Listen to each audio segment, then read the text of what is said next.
तो टुडे की क्लासेज उन सभी विद्यार्थियों के लिए बेहद इंपॉर्टेंट होने वाली है जो आने वाली UP TET 2026, C TET, KBS, MP TET, REET आदि एग्जाम्स की तैयारी कर रहे हैं। चलिए मित्रों, टुडे की सीरीज को हम आरंभ करते हैं। टुडे की सीरीज का हमारा क्वेश्चन नंबर फर्स्ट है, बच्चे किस चरण में मुख्य रूप से इंद्रिय अनुभव और शारीरिक गतिविधियों के माध्यम से सीखते हैं। एक एक क्वेश्चन आपके एग्जाम की दृष्टि से बेहद इंपॉर्टेंट है। एग्जाम को ध्यान में रखकर ही सिलेक्टेड क्वेश्चनों को तैयार करके सीरीज को तैयार किया गया है। तो क्वेश्चन ऑप्शन दोनों को ही रीड करेंगे। तो यहाँ से इसका जो राइट आंसर होगा वो ऑप्शन बी हो जाएगा, सेंसरी मोटर अवस्था। इसके आगे जीन के पियाजे के द्वारा जो महत्वपूर्ण पॉइंट है उन पर भी हम चर्चा कर लेंगे।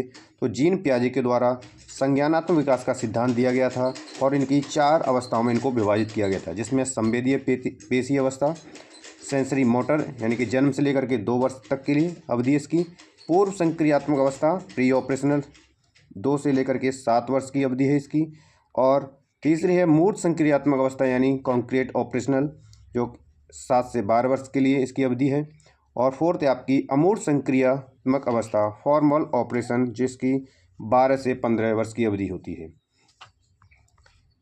तो शिशु अपने इंद्रिय और क्रियाओं के माध्यम से दुनिया को समझते हैं, वस्तुओं के अस्तित्व और कारण प्रभाव के संबंध सीखते हैं।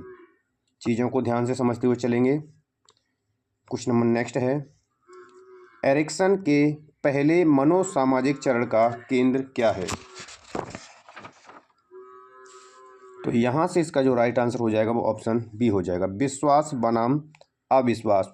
एरिक्सन का सिद्धांत के बारे में और पॉइंट से हम ध्यान से चर्चा करते हैं। तो यदि देखभाल करता यानी कि बालक की जो देखभाल करता है वो लगातार देखभाल करते हैं तो बच्चे में उनके प्रति विश्वास विकसित हो जाता है, और जो यदि बार बार बालक असफल होता है तो उससे असफलता का जो है अविश्वास उत्पन्न हो जाता है। तो एरिक्सन के द्वारा मनोसामाजिक सिद्धांत के लिए जो महत्वपूर्ण चरण हैं वो इस प्रकार हैं, जो कि प्रथम चरण इसका विश्वास बनाम अविश्वास जो कि जन्म से लेकर के बालक के 18 महीने तक यानी कि शैशवावस्था काल में रहता है ये।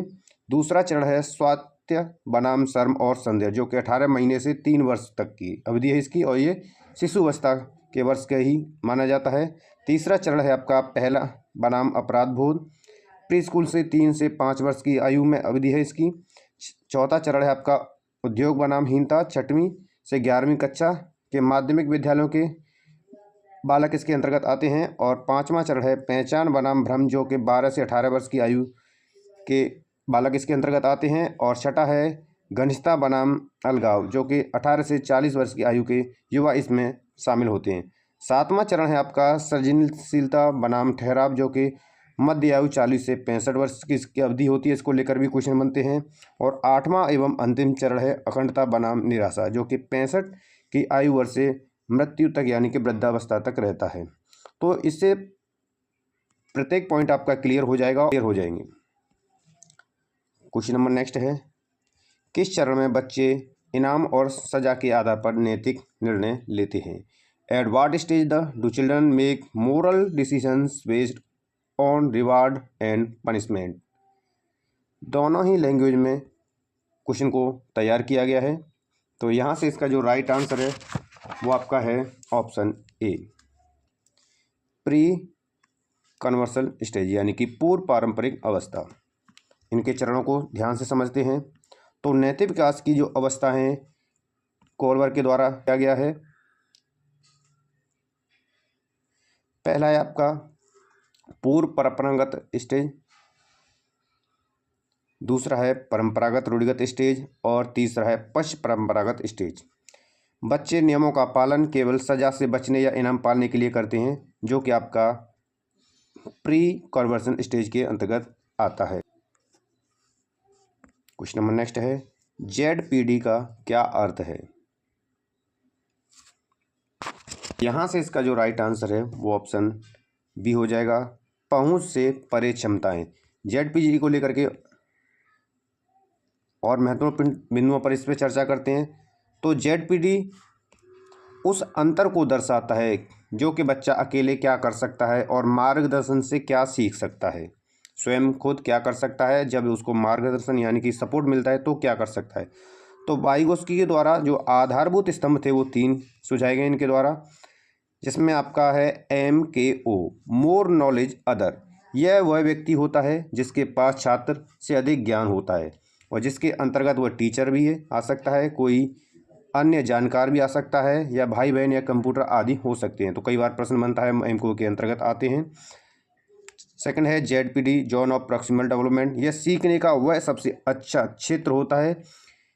यह उस अंतर को बताता है जो बच्चा खुद कर सकता है एक्चुअल डेवलपमेंट लेवल से, या किसी की मदद से कर सकता है पोटेंशियल डेवलपमेंट लेवल। तो ZPD वह जगह है जहां MKO की मदद से सीखने की अधिकतम क्षमता विकसित हो जाती है, अधिकतम हो जाती है। तीसरा है पॉइंट स्कैफोल्डिंग, पाड़ या ढांचा, जो कि कई बार एग्जाम में बना है और हर बार एग्जाम में बनता है।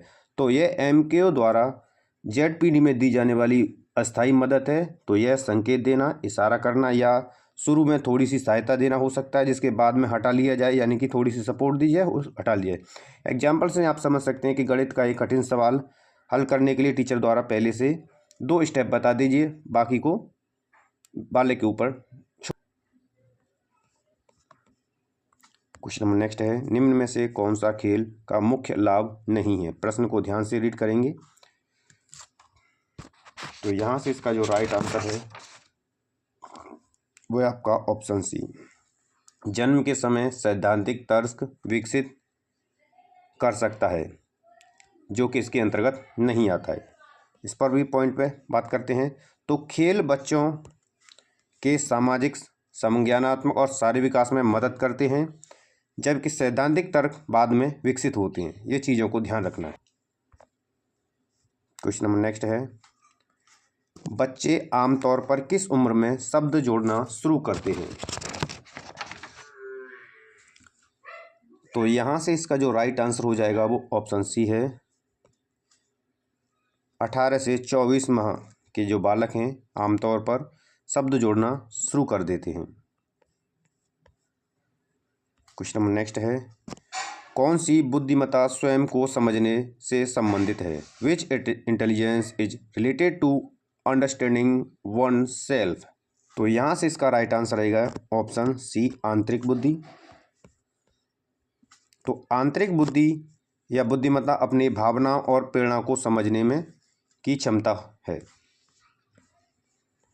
क्वेश्चन नंबर नेक्स्ट है, मास्लो की आवश्यकता क्रम का उच्चतम स्तर कौन सा है? मास्लो के द्वारा जो आवश्यकताओं के क्रम का चार्ट दिया गया था उसमें से उच्चतम स्तर पूछा गया है। तो यहाँ से इसका जो राइट आंसर है वो ऑप्शन डी हो जाएगा। सबसे हाई लेवल होता है आत्म साक्षात्कार। इसके बारे में पॉइंट वाइज हम आगे पॉइंट से देख सकते हैं। तो आत्म साक्षात्कार वह अवस्था है जब सभी बुनियादी और मानसिक आवश्यकताएं पूरी तरह या पूरी होने के बाद व्यक्ति अपने पूरी क्षमताओं तक पहुंचता है। क्वेश्चन नंबर नेक्स्ट है, शुरुआती बचपन में सुरक्षित संलग्नता का परिणाम क्या होता है? स्टूडेंट है, तो यहाँ से इसका राइट आंसर हो जाएगा ऑप्शन बी, आत्मविश्वास और स्वस्थ संबंध। तो सुरक्षित संलग्नता वाले बच्चे आत्मविश्वास, भरोसा और स्वस्थ संबंध विकसित करते हैं। क्वेश्चन नंबर नेक्स्ट है, स्वकेंद्रिता का क्या अर्थ है? तो यहाँ से इसका राइट आंसर जाएगा ऑप्शन बी, अन्य दृष्टिकोण न देख पाना। विकास की 4 अवस्थाओं में विभाजित किया गया था, जिसमें संवेदी पेशी अवस्था, पूर्व संक्रियात्मक अवस्था, मूर्त संक्रियात्मक अवस्था और अमूर्त संक्रियात्मक अवस्था। तो प्री ऑपरेशनल स्टेज जो है उसमें बच्चे अपने अलावा किसी और का दृष्टिकोण ही करते हैं। तो ये थे मित्रों टुडे के सबसे अहम और सेलेक्टेड क्वेश्चनों की सीरीज। मिलते हैं नेक्स्ट वीडियो में, तब तक आप सभी को नमस्कार, धन्यवाद।